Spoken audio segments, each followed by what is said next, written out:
쉬면 안 될 것 같아, 쉬면 실력이 녹슬 것 같아. 아닙니다, 여러분들. 이런 부상 관리 같은 거 남이 대신 해주지 않습니다, 여러분들. 안녕하십니까, 고라니 여러분들, 디어입니다. 요즘 러너분들께서 이 고민을 하시는 분들이 굉장히 많으실 겁니다. 어떤 고민이냐? 부상 고민, 컨디션 난조 고민 말이죠. 이게 비단 고민만으로 끝나는 정도면 다행이지만 실제적으로 부상을 당한 분들도 많으실 겁니다. 하반기 마라톤 시즌이 마무리되어가는 타이밍이다 보니까 많은 분들이 몸이 너덜너덜 하실 겁니다. 여름 때 빡센 훈련 이어가다가 9월, 10월, 11월 여러 대회들을 거쳐오다 보니 몸이 버티지 못한 분들이 많으실 겁니다.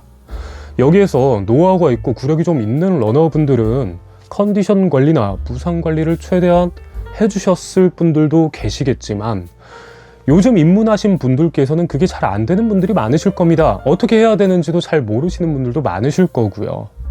저 같은 경우에 최대한 다뤄드리기는 했었습니다만 저도 피크타임에 마라톤 메인 컨텐츠들을 다루다 보니까 이런 서브 컨텐츠라고 해야 될까요? 이런 것들을 짚어드리지 못했던 아쉬움이 있습니다. 그래서 오늘 좀 회복할 때 이걸 신경 써서 완벽히 해달라 라는 거를 한번 말씀드려 볼 텐데요.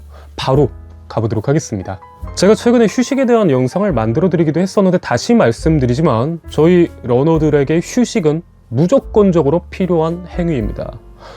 이것을 강박처럼 느끼시는 분들이 많으십니다. 매일 뛰어야 될 것 같아.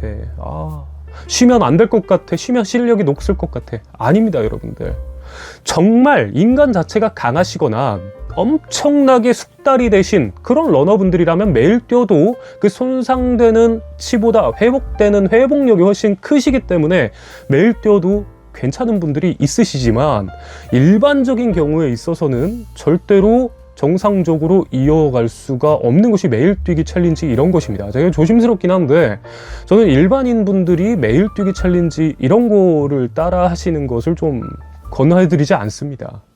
보통 이것의 취지는 러닝 실력을 올린다 이런 것이 아니라 거의 대부분 정신적인 극한을 이겨내는 정신력 강화에 오히려 의의가 있다라고 생각합니다.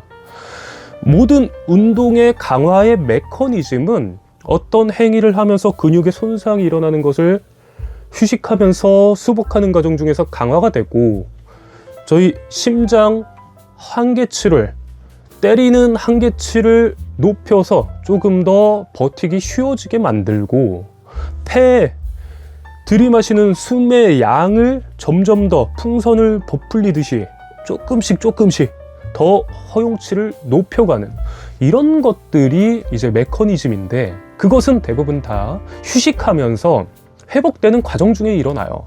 근데 그 회복하는 타이밍이 없다? 그러면 당연히 회복하기 전에 계속 손상만 일어나니까 부상이 일어나겠죠. 그러니까 무조건적으로 휴식을 가져가야 됩니다.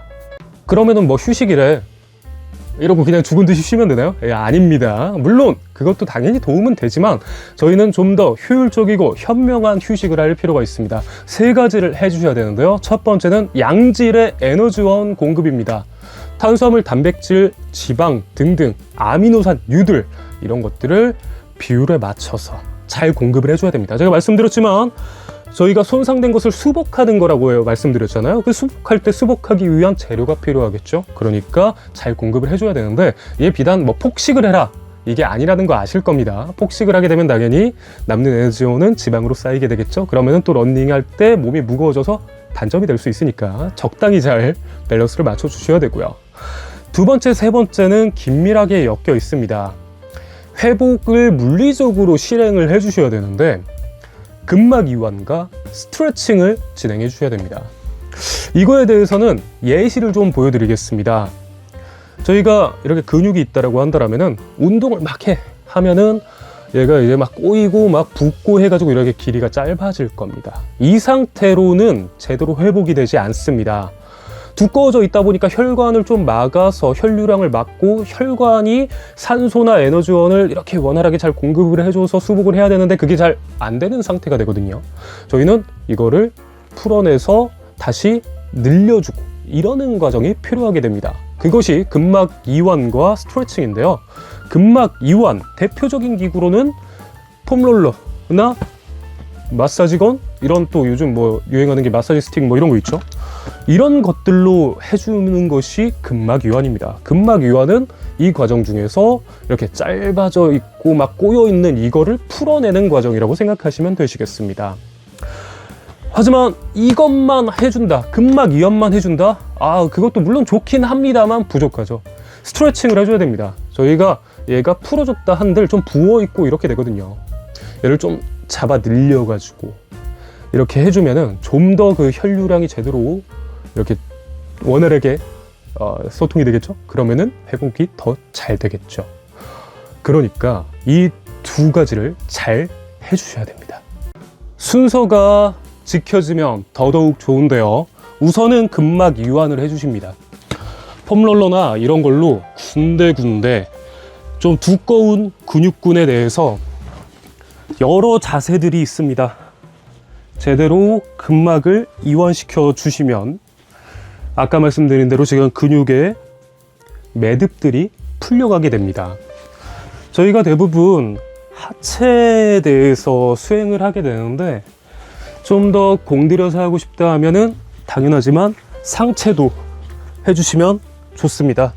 코어 같은 경우에도 저희가 러닝하면서 많이 사용이 되기 때문에 뭐 이렇게 폼롤러로 정말 잘 해주시는 분들은 요령 있게 해주시면 되는데 좀 안 된다 그러면은 마사지건으로 또 이렇게 물리적인 마사지를 좀 해주면은 근막이 또 이완이 되고 요즘 뭐 이런 마사지 스틱 이런 거는 뭐 근데 이거 마사지 스틱 정말 좋긴 한데요, 뭐랄까 개인의 용기가 있어야 됩니다. 뭔 소리인지는 써보면 아실 겁니다.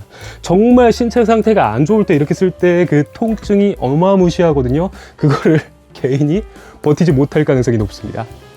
자, 이렇게 근막을 풀어낸 이후에 이제 스트레칭을 해줄 건데 뭐 스트레칭에 대해서는 제가 정말 다양한 동작들을 많이 알려드렸습니다. 채널에 많아요. 찾아보시면 나오는데 공통적으로는 동적 스트레칭이 아니라 정적 스트레칭입니다.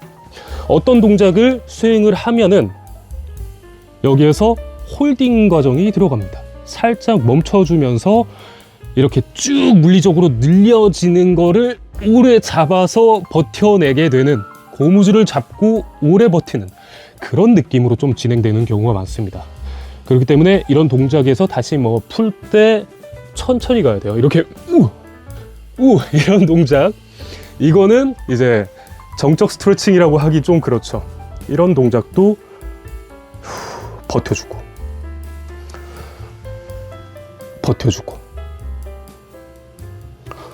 이런 식으로 해서 두 가지가 순서대로 맞게 진행되면 여러분들의 회복력이 기하급수적으로 늘어나고 그 회복으로 인해서 염증 수치도 낮아지고, 염증이 낮아져서 여러분들이 뭐 부상 같은 경우에 예방이 확실히 될 수 있다라는 것이죠.